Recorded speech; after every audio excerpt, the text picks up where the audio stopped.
ਉਹਨਾਂ ਨੇ ਕਿਹਾ ਤੁਹਾਡੇ ਤੇ NSA ਲਾ ਦਾਂਗੇ ਸਿੱਧੀ ਜਿਹੜੀ ਅੰਮ੍ਰਿਤਪਾਲ ਦੇ ਉੱਤੇ ਲੱਗੀ ਹੈ। ਬਿਲਕੁਲ ਸਟੇਟ ਫਾਰਵਰਡ ਕਿ ਉਹਨਾਂ ਨੇ ਇਹ ਕਿਹਾ ਕਿ ਇੱਕ ਵੀਰ ਜੁੜੇ ਨੇ ਕੁਲਦੀਪ ਸਿੰਘ ਜੀ, ਇਹ ਸਾਊਥ ਅਫਰੀਕਾ ਤੋਂ ਆਏ ਆ। ਇਹ ਖੁਦ ਟਰਾਂਸਨੈਸ਼ਨਲ ਰਿਪਰੈਸ਼ਨ ਦਾ ਜਿਹੜਾ ਇਹ ਸ਼ਿਕਾਰ ਹੋਏ ਆ, ਜਿਹੜਾ ਧਮਕੀਆਂ ਤੇ ਸਰਕਾਰਾਂ ਨਹੀਂ ਚਾਹੁੰਦੀਆਂ ਕਿ ਉਹਨਾਂ ਦੇ ਜਿਹੜੇ ਹੈਗੇ ਨੇ ਕਰਦੀਆਂ ਨੇ, ਧੱਕਾਸ਼ਾਹੀ ਕਰਦੀਆਂ ਨੇ, ਤੇ ਤੁਸੀਂ ਉਹਨਾਂ ਦੀਆਂ ਬਾਹਰਲੀਆਂ ਕੰਟਰੀਆਂ 'ਚ ਕਿਤੇ ਵੀ ਸਿੱਖ ਵੱਸਦਾ ਹੈ ਤੇ ਉਹ ਮੂੰਹ ਖੋਲ੍ਹਣ। ਜੇ ਤੁਸੀਂ ਮੂੰਹ ਖੋਲ੍ਹਦੇ ਹੋ ਤੇ ਉਹ ਪੂਰੀ ਕੋਸ਼ਿਸ਼ ਕਰਦੇ ਨੇ ਉਹ ਤੁਹਾਡਾ ਮੂੰਹ ਬੰਦ ਕਰਨ ਦੇ ਲਈ। ਸੋ ਕੀ ਵਾਪਰਿਆ ਸੀ ਉੱਥੇ ਤੁਹਾਡੇ ਨਾਲ ਸਾਊਥ ਅਫਰੀਕਾ 'ਚ? ਉੱਥੇ ਇੰਡੀਆ ਦੇ ਵਿੱਚ ਧੱਕੇਸ਼ਾਹੀ ਹੋਣ ਲੱਗ ਪਈ ਕਿਸਾਨਾਂ ਨਾਲ, ਤਾਂ ਅਸੀਂ ਸੋਚਿਆ ਚਲੋ ਹੁਣ ਅਸੀਂ ਵੀ ਇੱਥੇ ਕੋਈ ਛੋਟਾ ਮੋਟਾ ਜਿੰਨੇ ਜਾਣੇ ਹੈਗੇ ਅਸੀਂ ਇੱਥੇ ਕਰੀਏ ਮਾਰਚ। ਤੇ ਸਰਕਾਰਾਂ ਨੇ ਇਹ ਪਤਾ ਕੀਤਾ ਵੀ ਇਹ ਕਿਹਨੇ ਇਕੱਠਾ ਕੀਤਾ, ਇਹਦਾ ਪਲਾਨ ਕਿਹਦਾ ਹੈ, ਇਹ ਕਿਹਨੇ ਬੈਨਰ ਬਣਵਾਏ ਨੇ, ਕਿਹਨੇ ਇਹਨਾਂ ਨੂੰ ਇਕੱਠੇ ਕੀਤਾ। ਤੁਹਾਨੂੰ ਕਿਦਾਂ ਪਤਾ ਲੱਗਾ ਵੀ ਇਹ ਪੁੱਛ ਰਹੇ ਆ? ਨਹੀਂ ਪਤਾ ਲੱਗ ਗਿਆ ਜਦੋਂ ਇਹਨਾਂ ਨੇ ਮੈਨੂੰ ਬੁਲਾਇਆ। ਅੱਛਾ, ਤੁਹਾਨੂੰ ਬੁਲਾ ਲਿਆ ਉਹਨਾਂ ਨੇ? ਜੀ, ਮੈਂ ਅੰਬੈਸੀ ਦੇ ਵਿੱਚ ਉਹਨਾਂ ਮੈਨੂੰ ਬੁਲਾ ਕੇ ਉਹਨਾਂ ਨੇ ਮੈਨੂੰ ਧਮਕੀਆਂ ਦਿੱਤੀਆਂ ਕਿ ਤੁਸੀਂ ਕੀ ਕਿਹਾ ਉਹਨਾਂ ਨੇ ਐਗਜ਼ੈਕਟਲੀ? ਉਹਨਾਂ ਨੇ ਕਿਹਾ ਵੀ ਤੁਸੀਂ ਗਵਰਨਮੈਂਟ ਦੇ ਖਿਲਾਫ ਜਾ ਰਹੇ ਸੀਗੇ। ਜੀ ਗਵਰਨਮੈਂਟ ਦੇ ਖਿਲਾਫ ਨਹੀਂ, ਅਸੀਂ ਤਾਂ ਉੱਥੇ ਬੈਠੇ ਸੀ ਤਾਂ ਕਿਸਾਨਾਂ ਦੇ ਨਾਲ RSS ਦੇ ਵਿੰਗ ਉਹਨਾਂ ਨੇ ਡਿਫਰੈਂਟ ਉਹਨਾਂ ਨੇ ਨਾਵਾਂ ਤੇ ਬਣਾਏ ਹੋਏ ਨੇ, ਪਰ ਬੈਕਅਪ ਉਹਨਾਂ ਦਾ ਜਿਹੜਾ ਹੈ ਉਹ ਹੈੱਡ ਆਫਿਸ ਮੇਨ ਇੱਕ ਹੀ ਆ, ਅੱਗੇ ਨਾਂ ਡਿਫਰੈਂਟ ਨੇ। ਫਿਰ ਉਹ ਤੁਹਾਨੂੰ ਅਪਰੋਚ ਕਰਦੇ ਨੇ, ਤੁਸੀਂ ਆਓ, ਉਹ ਤੁਹਾਨੂੰ ਮੈਂਬਰ ਬਣਾਉਣਗੇ। ਕਾਹਦੇ ਮੈਂਬਰ? ਉਹ ਆਪਣੀਆਂ ਜਿਹੜੀਆਂ ਉਹਨਾਂ ਨੇ ਸ਼ਿਕਾਵਾਂ ਬਣਾਈਆਂ ਹੋਈਆਂ, ਅੱਛਾ, ਉਹਨਾਂ ਦੇ ਵਿੱਚ ਤੁਹਾਡੇ ਕੋਲੋਂ ਡੋਨੇਸ਼ਨਾਂ ਲੈਣਗੇ। ਉੱਥੋਂ ਕਈ ਮੁੰਡੇ ਸੀ ਜਿਹੜੇ ਆਪਣੇ ਖਾਲਿਸਤਾਨ ਨੂੰ ਸਪੋਰਟ ਕਰਦੇ ਸੀ, ਤਾਂ ਉਹਨਾਂ ਇਸ ਟਾਈਮ ਤਾਂ ਪਤਾ ਹੀ ਨਹੀਂ ਮੁੰਡਿਆਂ ਦਾ। ਮੈਂ ਇੱਕ ਦੋ ਨਾਲ ਕੋਸ਼ਿਸ਼ ਕੀਤੀ ਹੈ ਮਿਲਣ ਦੀ, ਫੈਮਿਲੀ ਵੀ ਇੰਨੀ ਡਰੀ ਹੋਈ ਹੈ, ਕੋਈ ਖੁੱਲ੍ਹ ਕੇ ਗੱਲ ਵੀ ਨਹੀਂ ਕਰ ਸਕਦਾ। ਸੋ ਕੈਲੀਫੋਰਨੀਆ ਦੀ ਰਾਜਧਾਨੀ ਸੈਕਰਾਮੈਂਟੋ ਦੇ ਵਿੱਚ ਜਿੱਥੇ ਆਪਾਂ ਟਰਾਂਸਨੈਸ਼ਨਲ ਰਿਪਰੈਸ਼ਨ ਦੇ ਮੁੱਦੇ ਦੇ ਉੱਤੇ ਹੋਈ ਜਿਹੜੀ ਬਿੱਲ ਦੀ ਹੀਅਰਿੰਗ ਆ ਅਪਰੋਪਰੀਏਸ਼ਨ ਕਮੇਟੀ, ਉਸ ਦੇ ਵਿੱਚ ਗੱਲਬਾਤ ਕਰ ਰਹੇ ਹਾਂ। ਤੇ ਇਸ ਕਵਰੇਜ ਦੇ ਵਿੱਚ ਆਪਣੇ ਨਾਲ ਇੱਕ ਵੀਰ ਜੁੜੇ ਨੇ ਕੁਲਦੀਪ ਸਿੰਘ ਜੀ, ਇਹ ਸਾਊਥ ਅਫਰੀਕਾ ਤੋਂ ਆਏ ਆ। ਇਹ ਖੁਦ ਟਰਾਂਸਨੈਸ਼ਨਲ ਰਿਪਰੈਸ਼ਨ ਦਾ ਜਿਹੜਾ ਇਹ ਸ਼ਿਕਾਰ ਹੋਏ ਆ, ਜਿਹੜਾ ਧਮਕੀਆਂ, ਡਰਾਉਣਾ ਧਮਕਾਉਣਾ, ਇਹ ਸਾਰੀਆਂ ਵਾਰਦਾਤ ਇਹਨਾਂ ਦੇ ਨਾਲ ਉੱਥੇ ਜਿਹੜੀ ਵਾਪਰੀ ਸੀ। ਸਾਊਥ ਅਫਰੀਕਾ 'ਚ ਰਹਿੰਦੇ ਰਹੇ ਆ। ਸੋ ਇਹਨਾਂ ਤੋਂ ਕੋਲੋਂ ਜਿਹੜੀ ਅੱਜ ਆਪਾਂ ਕਹਾਣੀ ਸੁਣਦੇ ਹਾਂ। ਹਾਂਜੀ ਕੁਲਦੀਪ ਸਿੰਘ ਜੀ, ਜੀ ਆਇਆਂ ਨੂੰ ਸਵਾਗਤ ਹੈ। ਵਾਹਿਗੁਰੂ ਜੀ ਕਾ ਖਾਲਸਾ, ਵਾਹਿਗੁਰੂ ਜੀ ਕੀ ਫਤਿਹ। Thank you Punjabi radio Rajkiranveer Singh ji. ਅਸੀਂ ਸੁਣਦੇ ਰਹਿੰਦੇ ਹਾਂ ਤੁਹਾਨੂੰ, ਕਾਫੀ 6-7 ਸਾਲ ਤੋਂ ਜੁੜੇ ਹਾਂ ਅਸੀਂ, ਬਹੁਤ ਵਧੀਆ ਲੱਗਦਾ। ਥੈਂਕ ਯੂ ਤੁਹਾਡੀ ਪੂਰੀ ਟੀਮ ਦਾ। ਰਾਜਕਿਰਨ ਸਾਹਿਬ ਜੀ, ਸਰਕਾਰ ਜਦੋਂ ਤੁਹਾਡੇ ਰੇਡੀਓ ਦੇ ਮਾਧਿਅਮ ਨਾਲ ਮੈਨੂੰ ਪਤਾ ਲੱਗਾ ਸੀ ਆਪਣੇ SB 9 ਦਾ 509 ਦਾ, ਖੁਸ਼ੀ ਹੋਈ ਸੁਣ ਕੇ, ਕਿਉਂਕਿ ਇਹ ਵਿੱਚੋਂ ਮੈਂ ਲੰਘ ਚੁੱਕਾ ਹਾਂ। ਤੇ ਸਰਕਾਰਾਂ ਨਹੀਂ ਚਾਹੁੰਦੀਆਂ ਕਿ ਉਹਨਾਂ ਦੇ ਜਿਹੜੇ ਹੈਗੇ ਨੇ ਕਰਦੀਆਂ ਨੇ, ਧੱਕਾਸ਼ਾਹੀ ਕਰਦੀਆਂ ਨੇ, ਤੇ ਤੁਸੀਂ ਉਹਨਾਂ ਦੀਆਂ ਬਾਹਰਲੀਆਂ ਕੰਟਰੀਆਂ 'ਚ ਕਿਤੇ ਵੀ ਸਿੱਖ ਵੱਸਦਾ ਹੈ ਤੇ ਉਹ ਮੂੰਹ ਖੋਲ੍ਹਣ। ਜੇ ਤੁਸੀਂ ਮੂੰਹ ਖੋਲ੍ਹਦੇ ਹੋ ਤੇ ਉਹ ਪੂਰੀ ਕੋਸ਼ਿਸ਼ ਕਰਦੇ ਨੇ ਉਹ ਤੁਹਾਡਾ ਮੂੰਹ ਬੰਦ ਕਰਨ ਦੇ ਲਈ। ਸੋ ਕੀ ਵਾਪਰਿਆ ਸੀ ਉੱਥੇ ਤੁਹਾਡੇ ਨਾਲ ਸਾਊਥ ਅਫਰੀਕਾ 'ਚ? ਮੇਰੇ ਨਾਲ ਇਹ ਜਦੋਂ ਅਸੀਂ ਕਿਸਾਨ ਮੋਰਚੇ ਦਾ ਆਪਣਾ ਚੱਲ ਰਿਹਾ ਸੀ, ਅਸੀਂ ਉੱਥੇ ਹੈਗੇ 35-40 ਜਾਣੇ ਮੁੰਡੇ, ਅਸੀਂ ਸਾਰੇ ਇਕੱਠੇ ਕਰਕੇ ਜੋ ਸੇਵਾ ਹੁੰਦੀ ਸੀ ਅਸੀਂ ਉਹ ਵੀ ਭੇਜਦੇ ਸੀ ਉੱਥੇ। ਇਸ ਤੋਂ ਇਲਾਵਾ ਜਦੋਂ ਕਰੋਨਾ ਦੇ ਟਾਈਮ ਵੀ ਅਸੀਂ ਭੇਜਦੇ ਸੀ ਦਿੱਲੀ ਗੁਰਦੁਆਰਾ ਸਾਹਿਬ ਨੂੰ, ਕਮੇਟੀ ਨੂੰ ਅਸੀਂ ਭੇਜੀ ਸੇਵਾ। ਤਾਂ ਫਿਰ ਉਸ ਤੋਂ ਬਾਅਦ ਜਦੋਂ ਜ਼ਿਆਦਾ ਹੀ ਉੱਥੇ ਇੰਡੀਆ ਦੇ ਵਿੱਚ ਧੱਕੇਸ਼ਾਹੀ ਹੋਣ ਲੱਗ ਪਈ ਕਿਸਾਨਾਂ ਨਾਲ, ਤਾਂ ਅਸੀਂ ਸੋਚਿਆ ਚਲੋ ਹੁਣ ਅਸੀਂ ਵੀ ਇੱਥੇ ਕੋਈ ਛੋਟਾ ਮੋਟਾ ਜਿੰਨੇ ਜਾਣੇ ਹੈਗੇ ਅਸੀਂ ਇੱਥੇ ਕਰੀਏ ਮਾਰਚ। ਸਾਡਾ ਵੈਸੇ ਪਲਾਨ ਸੀਗਾ ਕਿ ਕਿਹੜੇ ਸ਼ਹਿਰ 'ਚ? ਡਰਬਨ ਦੇ ਵਿੱਚ। ਠੀਕ ਹੈ। ਫਿਰ ਮਾਰਚ ਲਈ ਉਸ ਤੋਂ ਪਹਿਲਾਂ ਅਸੀਂ ਗੁਰਦੁਆਰਾ ਸਾਹਿਬ ਦੇ ਵਿੱਚ ਪ੍ਰੋਗਰਾਮ ਛੋਟਾ ਜਿਹਾ ਕੀਤਾ, ਤੇ ਅਸੀਂ ਬੈਨਰ ਵਗੈਰਾ ਕਢਵਾ ਕੇ ਮੈਂ ਲੈ ਕੇ ਆਇਆ ਸੀਗਾ।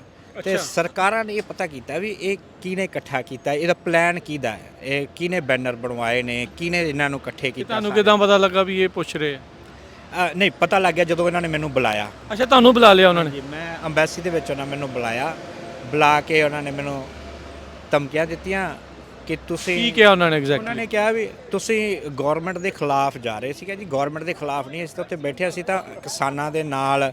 ਤੁਸੀਂ ਕਿਸਾਨਾਂ ਦੇ ਹੱਕ 'ਚ ਸੀ? ਹਾਂਜੀ, ਅਸੀਂ ਕਿਸਾਨਾਂ ਦੇ ਹੱਕ ਸੀ। ਤੇ ਸਾਨੂੰ ਉਹਨਾਂ ਨੇ ਕਿਹਾ ਨਹੀਂ, ਤੁਸੀਂ ਜੋ ਗਵਰਨਮੈਂਟ ਕਰ ਰਹੀ ਆ ਉਹ ਸਹੀ ਕਰ ਰਹੀ ਆ, ਤੁਸੀਂ ਉਹਨਾਂ ਦੇ ਉਲਟ ਨਹੀਂ ਜਾ ਸਕਦੇ। ਅਸੀਂ ਹਾਲਾਂਕਿ ਮੈਂ ਫੇਸਬੁੱਕ 'ਤੇ ਵੀ ਸ਼ੇਅਰ ਕੀਤੀਆਂ ਹੋਈਆਂ, ਉਹਦੇ ਵਿੱਚ ਕੋਈ ਇੱਦਾਂ ਦਾ ਨਹੀਂ, ਸਿਰਫ ਵੀ ਸਪੋਰਟ ਫਾਰਮਰਸ, ਫਾਰਮਰ ਇੰਡੀਆ। ਪਰ ਉਹਨਾਂ ਨੂੰ ਤਾਂ ਇਹੀ ਲੱਗਦਾ ਸੀ ਨਾ ਵੀ ਜਿਹੜਾ ਕਿਸਾਨਾਂ ਦੇ ਨਾਲ ਉਹ ਸਰਕਾਰ ਦੇ ਉਲਟੀ ਹੈ। ਉਲਟੀ, ਬਿਲਕੁਲ। ਤੇ ਇੱਕ ਕੋਈ ਇੰਨਾ ਵੱਡਾ ਵੀ ਸਾਡਾ ਉੱਥੇ ਕੋਈ ਪ੍ਰੋਟੈਸਟ ਨਹੀਂ ਸੀ ਹੈਗਾ, ਪਰ ਫਿਰ ਵੀ ਉਹਨਾਂ ਨੇ ਪਤਾ ਕਰਕੇ ਵੀ ਅੱਗੇ ਤੋਂ ਕੋਈ ਮੂੰਹ ਨਾ ਖੋਲੇ। ਕੋਈ ਵੀ ਮੁੱਦਾ ਤੁਸੀਂ ਪੰਜਾਬ ਦਾ ਨਹੀਂ ਕਰ ਸਕਦੇ, ਬਾਹਰਲੀਆਂ ਇੰਨੀਆਂ ਸਟਰੋਂਗ ਸਰਕਾਰਾਂ ਨੇ, ਇਹਨਾਂ ਨੇ ਆਪਣੇ ਬੰਦੇ ਫਿੱਟ ਕੀਤੇ ਹੋਏ ਇਹਨਾਂ ਦੀ ਸਾਊਥ ਅਫਰੀਕਾ ਦੀ ਐਮਬੈਸੀ ਵਾਲਿਆਂ ਨੇ ਤੁਹਾਨੂੰ ਸੱਦਿਆ? ਜੀ, ਮੈਨੂੰ ਸੱਦਿਆ। ਤੁਹਾਡਾ ਉੱਥੇ ਕੀ ਕਾਰੋਬਾਰ ਸੀਗਾ? ਮੇਰਾ ਰੈਸਟੋਰੈਂਟ ਦਾ ਬਿਜ਼ਨਸ ਹੈ ਜੀ, ਤੇ ਬਹੁਤ ਵਧੀਆ ਬਿਜ਼ਨਸ ਚੱਲ ਰਿਹਾ ਸੀ ਉੱਥੇ। ਤੇ ਫਿਰ ਇੱਥੇ ਹੁਣ ਕਦੋਂ ਦੇ ਆਏ ਆ ਅਮਰੀਕਾ? ਇੱਥੇ ਮੈਨੂੰ 2 ਸਾਲ ਹੋ ਗਏ ਨੇ, ਰੀਸੈਂਟਲੀ ਮੂਵ ਹੋਇਆ। ਤੇ ਜਦੋਂ ਦਾ ਤੁਹਾਡੇ ਰੇਡੀਓ ਦੇ ਥਰੂ ਮੈਨੂੰ ਪਤਾ ਲੱਗਾ ਕਿ ਆਪਣਾ 509 ਇੱਥੇ ਬਿੱਲ ਦੇ ਆ ਮੀਨਿੰਗ ਨੇ, ਤਾਂ ਮੈਨੂੰ ਬੜੀ ਖੁਸ਼ੀ ਹੋਈ, ਕਿਉਂਕਿ ਇੱਥੇ ਚਲੋ ਆਪਣੀ ਸਿੱਖ ਕਮਿਊਨਿਟੀ ਬਹੁਤ ਸਟਰੋਂਗ ਹੈ। ਇੱਦਾਂ ਦੀਆਂ ਜਿਹੜੀਆਂ ਦਿੱਕਤਾਂ ਸੀ ਉੱਥੇ ਫੇਸ ਕੀਤੀਆਂ, ਉੱਥੇ ਤਾਂ ਕਈ ਵਾਰੀ ਸਾਡੀ ਅੰਦਰਲੀ ਫੀਲਿੰਗ ਆ ਉਹ ਅੰਦਰ ਹੀ ਰਹਿ ਜਾਂਦੀ ਸੀ, ਕਿਉਂਕਿ ਸਾਨੂੰ ਉੱਥੇ ਬਹੁਤ ਸਟਰੋਂਗ ਨੇ ਤੇ ਅਸੀਂ ਉੱਥੇ ਮਤਲਬ ਅਸੀਂ ਹੋਰ ਕੀ ਕਰਦੇ ਸੀ ਉਹ? ਉਹਨਾਂ ਨੇ ਸ਼ਾਖਾਵਾਂ ਬਣਾਈਆਂ ਸੀ, ਕੀ ਕਰਦੇ ਸੀ? ਜੀ ਉਹਨਾਂ ਨੇ ਆਪਣੀਆਂ ਜਿਵੇਂ RSS ਦੇ ਵਿੰਗ ਉਹਨਾਂ ਨੇ ਡਿਫਰੈਂਟ ਉਹਨਾਂ ਨੇ ਨਾਵਾਂ ਤੇ ਬਣਾਏ ਹੋਏ ਨੇ, ਪਰ ਬੈਕਅਪ ਉਹਨਾਂ ਦਾ ਜਿਹੜਾ ਹੈ ਉਹ ਹੈੱਡ ਆਫਿਸ ਮੇਨ ਇੱਕ ਹੀ ਆ। ਅੱਗੇ ਨਾਂ ਡਿਫਰੈਂਟ ਨੇ, ਫਿਰ ਉਹ ਤੁਹਾਨੂੰ ਅਪਰੋਚ ਕਰਦੇ ਨੇ, ਤੁਸੀਂ ਆਓ, ਉਹ ਤੁਹਾਨੂੰ ਮੈਂਬਰ ਬਣਾਉਣਗੇ। ਕਾਹਦੇ ਮੈਂਬਰ? ਉਹ ਆਪਣੀਆਂ ਜਿਹੜੀਆਂ ਉਹਨਾਂ ਨੇ ਸ਼ਿਕਾਵਾਂ ਬਣਾਈਆਂ ਹੋਈਆਂ, ਅੱਛਾ, ਉਹਨਾਂ ਦੇ ਵਿੱਚ ਤੁਹਾਡੇ ਕੋਲੋਂ ਡੋਨੇਸ਼ਨਾਂ ਲੈਣਗੇ ਉੱਥੋਂ, ਪਰ ਉਹਦੇ ਵਿੱਚ ਤੁਸੀਂ ਆਪਣੀ ਪੰਜਾਬ ਦੀ ਗੱਲ ਨਹੀਂ ਕਰ ਸਕਦੇ। ਤੁਸੀਂ ਸਿਰਫ ਉਹੀ ਬਸ ਹਿੰਦੂਤਵਾ, ਜਿਵੇਂ ਪਿੱਛੇ ਜੇ ਜੋ ਵੀ ਮੁਸਲਮਾਨਾਂ ਦੇ ਵਿਰੁੱਧ ਆ, ਜਾਂ ਉਹ ਫਿਰ ਤੁਹਾਨੂੰ ਇਨਵਾਈਟ ਕਰਦੇ ਨੇ, ਆਓ ਜੀ ਉਹਨਾਂ ਦੇ ਵਿਰੁੱਧ, ਖਾਸ ਕਰਕੇ ਟਰਬਨ ਵਾਲਿਆਂ ਨੂੰ, ਹੈ ਨਾ। ਅਸੀਂ ਬਹੁਤ ਇਹ ਚੀਜ਼ ਤੋਂ ਦੂਰ ਰਹੇ ਹਾਂ। ਤੁਹਾਡੇ ਨਾਲ ਹੋਰ ਵੀ ਕੋਈ ਇਦਾਂ ਦੇ ਸੀਗੇ ਮੁੰਡੇ ਜਾਂ ਪਰਿਵਾਰ ਜਿਨ੍ਹਾਂ ਨੂੰ ਇਦਾਂ ਉਹਨਾਂ ਨੇ ਐਮਬੈਸੀ ਵਾਲਿਆਂ ਨੇ ਸੱਦਿਆ?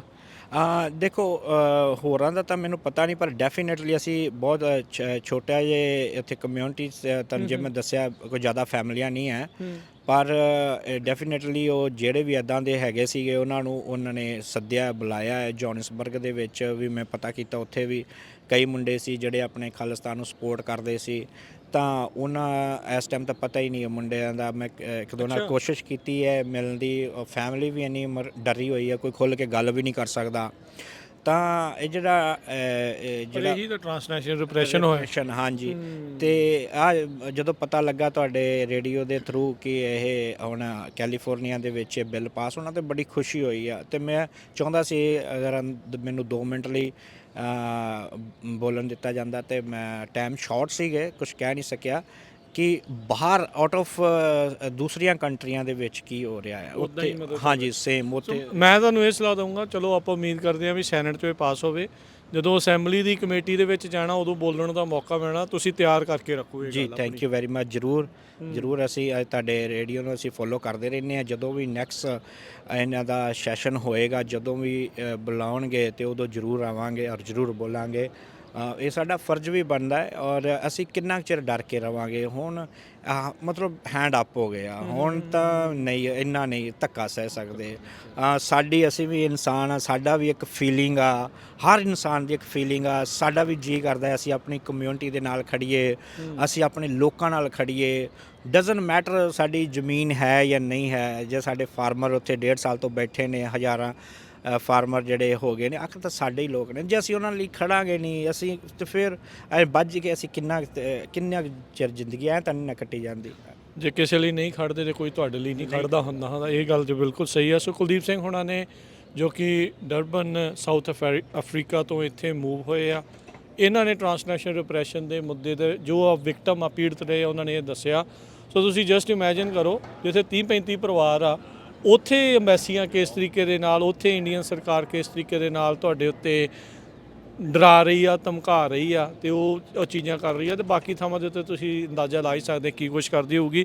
ਉਹਨਾਂ ਨੇ ਤੁਹਾਨੂੰ ਕਿਹਾ ਸੀਗਾ ਵੀ ਇਹ ਕਰਨਾ ਨਹੀਂ, ਬੰਦ ਕਰ ਦਿਓ, ਨਹੀਂ ਤਾਂ ਕੀ ਭੁਗਤਣਾ ਪੈ ਸਕਦਾ ਹੈ। ਉਹਨਾਂ ਨੇ ਕਿਹਾ ਤੁਹਾਡੇ ਤੇ NSA ਲਾ ਦਾਂਗੇ, ਸਿੱਧੀ, ਜਿਹੜੀ ਅੰਮ੍ਰਿਤਪਾਲ ਦੇ ਉੱਤੇ ਲੱਗੀ ਆ। ਬਿਲਕੁਲ ਸਟੇਟ ਫਾਰਵਰਡ। ਉਹਨਾਂ ਨੇ ਇਹ ਕਿਹਾ ਕਿ ਗਵਰਨਮੈਂਟ ਇੰਨੀਆਂ ਸਟ੍ਰਿਕਟ ਨੇ, ਉਹਨਾਂ ਨੇ ਕਿਹਾ ਹੈ ਕਿ ਅਗਰ ਛੋਟੀ ਮੋਟੀ ਵੀ ਤੁਸੀਂ ਐਕਟੀਵਿਟੀ ਕਰਦੇ ਹੋ ਜਿਹੜਾ ਇੰਡੀਆ ਦੀ ਗਵਰਨਮੈਂਟ ਦੇ ਖਿਲਾਫ ਹੈ, ਤਾਂ ਹਾਂਜੀ, ਪਰ ਸੈਕੰਡ ਉਹ ਜੋੜਦੇ ਇੰਡੀਆ ਦੇ ਨਾਲ ਆ, ਉਹਨਾਂ ਦਾ ਕੰਮ ਹੀ ਇਹ। ਹਾਂਜੀ, ਤੇ ਉਹ ਅਸੀਂ ਮੇਰਾ ਉਹਨਾਂ ਨਾਲ ਇਹੀ ਸੀ। ਪਰਿਵਾਰ ਹੁਣ ਪਿੱਛੇ ਹੈ ਕੋਈ ਉੱਥੇ ਪੰਜਾਬ 'ਚ? ਹਾਂਜੀ, ਮਦਰ ਹੈਗੇ ਨੇ, ਬ੍ਰਦਰ ਆ। ਉਹਨਾਂ ਨੂੰ ਤਾਂ ਨਹੀਂ ਤੰਗ ਕੀਤਾ ਪਿੱਛੋਂ? ਨਹੀਂ, ਉਹਨਾਂ ਨੂੰ ਹਜੇ ਤਾਂ ਨਹੀਂ। ਉਹਨਾਂ ਠੀਕ ਹੈ, ਗੱਲਬਾਤ ਹੁੰਦੀ ਰਹਿੰਦੀ ਹੈ, ਤੇ ਉਹਨਾਂ ਦਾ ਕਹਿਣ, ਥੈਂਕ ਯੂ। ਤੇ ਉਹਨਾਂ ਨੂੰ ਇਹ ਆ ਵੀ ਇੰਡੀਆ ਦੇ ਖਿਲਾਫ ਆ ਅਸੀਂ। ਮੇਰੇ ਉਹਨਾਂ ਬੈਸਟ ਰਹਿੰਦੀ ਦੈਟ ਇਜ਼ ਨਾਟ ਇੰਡੀਆ ਖਿਲਾਫ ਹੈ ਨਾ, ਵੀ ਅਸੀਂ ਤਾਂ ਆਪਣੇ ਲੋਕਾਂ ਦੇ ਹੱਕਾਂ ਲਈ ਹੱਕ ਮੰਗਣਾ ਇੱਕ ਤੁਸੀਂ ਉਹਨੂੰ ਦੂਜੇ ਪਾਸੇ ਲੈ ਕੇ ਜਾਓ, ਇਹ ਹਜੇ ਤੱਕ ਸਾਨੂੰ ਵੀ ਸਮਝ ਨਹੀਂ ਲੱਗੀ ਕਿ ਉਹ ਕੀ ਕਰਨਾ ਚਾਹੁੰਦੀਆਂ ਨੇ ਸਿੱਖਾਂ ਨੂੰ, ਸਿੱਖਾਂ ਨਾਲ ਕਿਸ ਤਰ੍ਹਾਂ ਦਾ ਉਹ ਵਰਤੀਰਾ ਜਿਹੜਾ ਹੈ ਉਹ ਕੀ ਬਣਾਉਣਾ ਚਾਹੁੰਦੀਆਂ ਨੇ ਜਾਂ ਕਿੱਥੇ ਉਹ ਲੈ ਕੇ ਜਾਣਾ ਚਾਹੁੰਦੀਆਂ ਨੇ। ਵੀ ਤੁਸੀਂ ਆਪਣੀ ਬੇਟੀ ਨੂੰ ਵੀ ਨਾਲ ਲਿਆਂਦਾ? ਹਾਂਜੀ, ਅੱਜ ਇਹਨਾਂ ਨੂੰ ਵੀ ਨਾਲ ਲੈ ਕੇ ਸਕੂਲੋਂ ਛੁੱਟੀ ਸੀ ਤੇ ਮੈਂ ਚਲੋ ਬੱਚਿਆਂ ਨੂੰ ਦਿਖਾਉਣੇ ਆਏ। ਬਹੁਤ ਚੰਗੀ ਗੱਲ। ਹਾਂਜੀ, ਇਹ ਕੱਲੀ ਬੇਟੀ, ਕੀ ਨਾਮ ਹੈ ਤੁਹਾਡਾ? ਜਸਮੀਤ। ਸੋ ਡੈਡੀ ਦੇ ਨਾਲ ਆਏ ਆ। ਸੋ ਦੇਖੋ ਇਹੀ ਹੁੰਦੀ ਆ, ਜਿਹੜੇ ਆਪ ਵਿਕਟਮ ਰਹੇ ਆ ਤੇ ਗਾਂ ਇਦਾਂ ਦੇ ਹੋਰ ਵਿਕਟਮ ਨਾ ਬਣਨ, ਇਸੇ ਲਈ ਉਹ ਜਿਹੜੇ ਇਸ ਬਿੱਲ ਦੀ ਸਪੋਰਟ ਦੇ ਵਿੱਚ ਆਏ ਆ। ਸੋ ਆਮ ਵੀ ਜਿਹੜੇ ਲੋਕ ਵਸਦੇ ਨੇ, ਰਹਿੰਦੇ ਨੇ, ਜਿਹੜੇ ਇਦਾਂ ਦੇ ਚੀਜ਼ ਦਾ ਸ਼ਿਕਾਰ ਹੋਏ ਆ, ਆਓ ਖੁੱਲ੍ਹ ਕੇ ਆਓ, ਇਨਸਾਫ ਦੀ ਗੱਲ ਕਰੀਏ, ਆਜ਼ਾਦੀ ਦੀ ਗੱਲ ਕਰੀਏ, ਆਜ਼ਾਦ ਵਿਚਾਰਾਂ ਦੀ ਜਿਹੜੀ ਉਹ ਗੱਲ ਕਰੀਏ। ਸੋ ਇੰਨੀ ਗੱਲਬਾਤ ਦੇ ਲਈ ਧੰਨਵਾਦ ਵੀਰ ਜੀ, ਤੇ ਮਿਲਦੇ ਆ ਫਿਰ। ਵਾਹਿਗੁਰੂ ਜੀ ਕਾ ਖਾਲਸਾ, ਵਾਹਿਗੁਰੂ ਜੀ ਕੀ ਫਤਿਹ।